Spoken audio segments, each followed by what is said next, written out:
dhalinyarada gobolka Banaadir magaalada Muqdisho noolaada calanka iyo dalka iyo magaca Soomaaliya noqdeen dhalinyarada Muqdisho noolaada dhammaan dhalinyarada Soomaaliyeed meel kasta caalamka ay joogtaan waxaan leeyahay noolaada maanta waa maalintii taariikhdeena ku suntaneed aad iyo aad ayaad u mahadsantihiin intiina isu soo baxday oo dhan waxaan rabaa si gaar ah inaad ugu mahad celiyo gabadheena Xaawa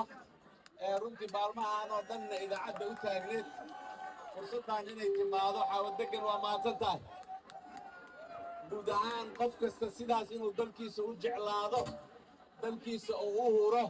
xooggiisa iyo caqligiisa iyo maxaan ku radaa fikirkiisa waa loo baahan yahay